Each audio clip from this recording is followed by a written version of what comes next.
welcome back to Bear's Rod Shop. This is part 3, and I said I would show cutting out the foam and the smooth vinyl pieces, how I sew them on. And this is not critical to all professional trimmers, but it might be good help to those DIY guys that are doing their upholsteries. This gives it a nice, even though there's cotton over the foam and everything on the seat cover, this helps this vinyl really lay nice. So that being said, let's get started. Let's cut out a piece and go to the sewing machine, guys. Well, guess I changed scissors, but this ain't worth a flip. Time to take off some time and cut the to the chase, but I need to sharpen some scissors. Got about 7 or 8 pair here. You will notice I'm cutting, if I'm not blocking the camera, outside at least an inch. And there's a reason for that.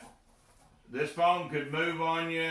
If you tried to cut it exact, it would be, walking around on you.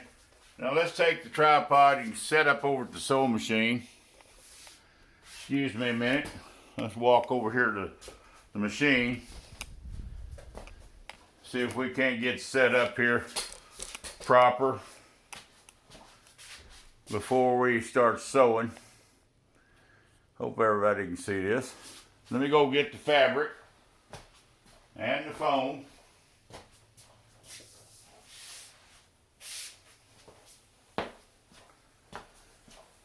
Now this might be a little boring to some, but hopefully it's good info.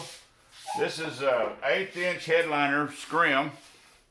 We'll try to see if we can't, well, we'll just move the camera up here a little bit closer and get down here to business. Anyhow,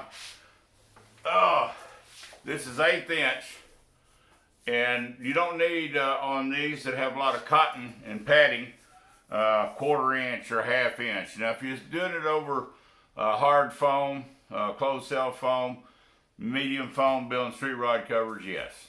Thicker the better. But this is just to take and make sure that this lays really well over the top of all the cotton. Sometimes the cotton has holes in it, and if you don't buy good 80-20 cotton, you will have stems in that cotton from the field, and they will actually try to poke in and poke through, especially through the caul. Let's fire this machine up and let's sew this panel up, guys.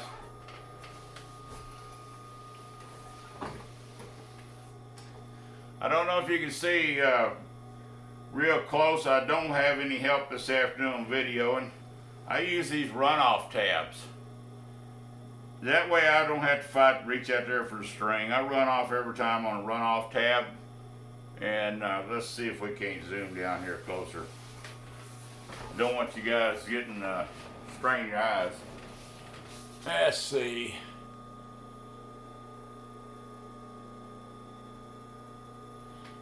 And let's see if it's focused in here. But you can see the runoff tabs. Take you some scrap vinyl and make you some of these runoff tabs. Build you a pile or a bucket full beside your machine. Yeah, I've got 2 together because I wanted to make sure my tension was right, and I could see that the tension on the bobbin would be on the top, and the one on the top would be here, and tension is good. So that being said, now let's get started. You want to hold that tab. You want to run real close to the edge. Do a little back stitch. You want to be as close to that edge as you can get.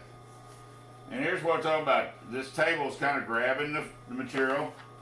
So let's get comfortable so she'll slide.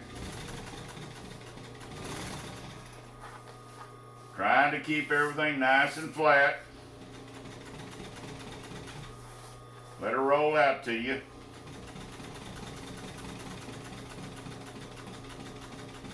Yes, you're going to go across your crow's feet, but that's not going to hurt anything.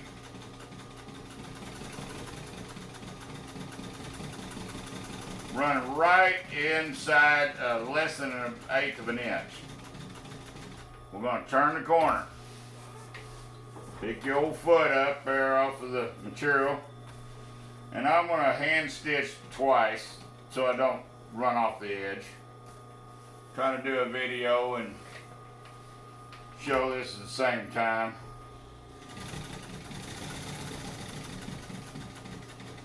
Keep that vinyl flat to the foam.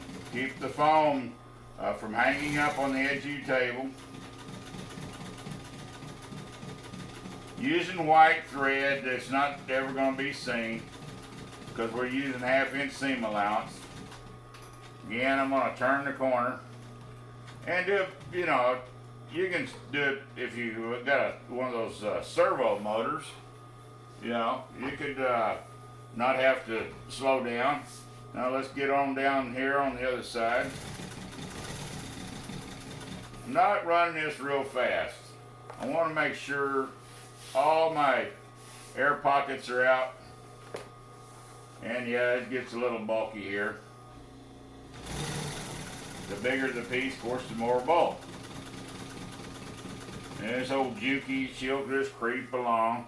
Now you notice here, if you can see it, let's see if we can't get over here and zoom down a little bit.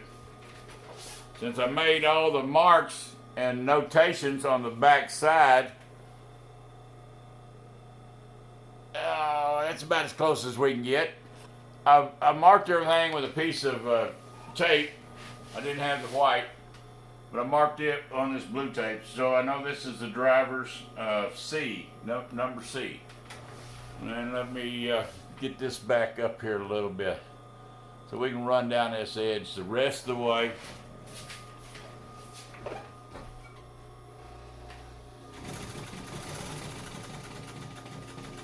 No, you're not going to run over your fingers if you go slow. It would hurt.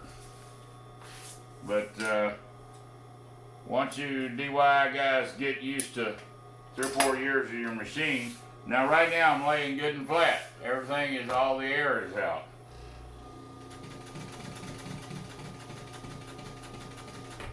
Again, I'm going to creep this corner around by hand so I don't jump off the edge.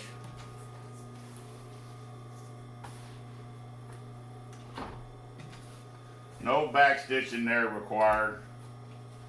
Sometimes people will back stitch every time they stop and turn, but this is not the upholstery. This is just to hold the foam. And you can see I'm a good 1/4 inch.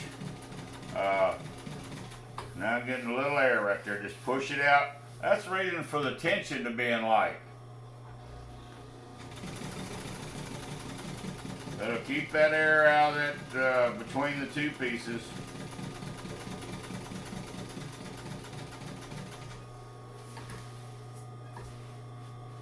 And we'll turn off and finish the corner. And I'll just back stitch, just to show you we back stitched.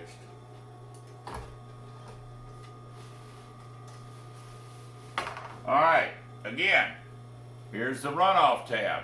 Any vinyl you got scrap, cut them in 1.5 inch by 1s. You can cut them larger. I like 1.5 inch by 1s. Put it under there and walk off on it. Get rid of your thread off your material.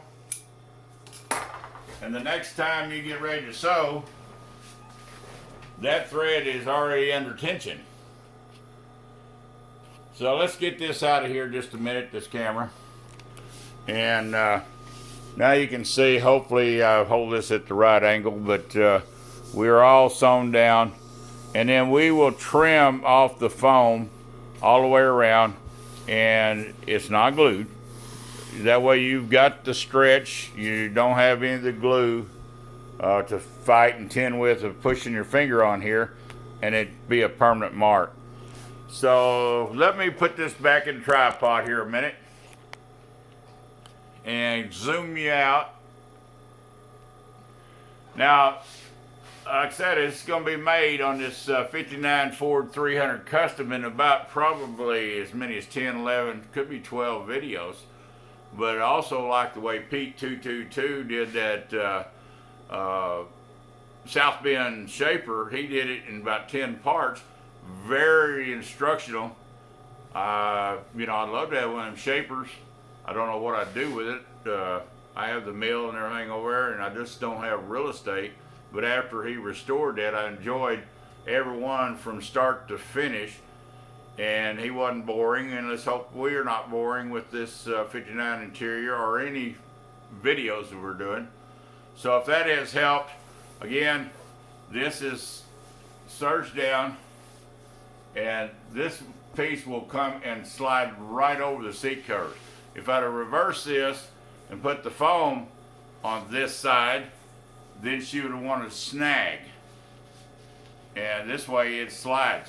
Now, in cases where it gets really, really tough, you can use a light, you know, perfumey smelling talcum powder.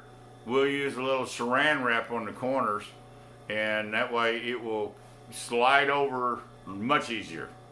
Everybody already knows that old trick. Some people will grab a garbage bag. I don't like garbage bags because then eventually it traps moisture. Saran wrap is just to go over the corners to get you that nice start when you got a real tight cover over a tight fitting foam and frame. You know, use your choice, but garbage bags, they're a little bit heavier mill.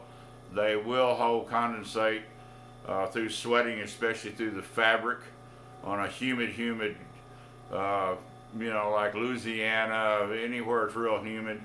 Here we probably won't fight with it because the interiors in the summer get up to 200 or 300 degrees with the windows rolled up. But saran wrap has always worked for me, and it kind of sticks to the corners real well, and it doesn't wrinkle up under anything. So hope this helps. Thumbs up, please share, please give us your comments. And we're sorry this video is a little bit long, but we want to make sure we didn't disclude how we put the scrim 1/8 inch on the individual vinyl pieces. And it would not get on the cloth because that is going to go through, but I do put a cheesecloth across all the cotton, and just like the Fords and the GMs did, that is a protection to keep any of the cotton hulls from poking through. So come back and see us, please share, and we would love to have your comments, and we'll answer them as timely as we can. Come back and see us. God bless.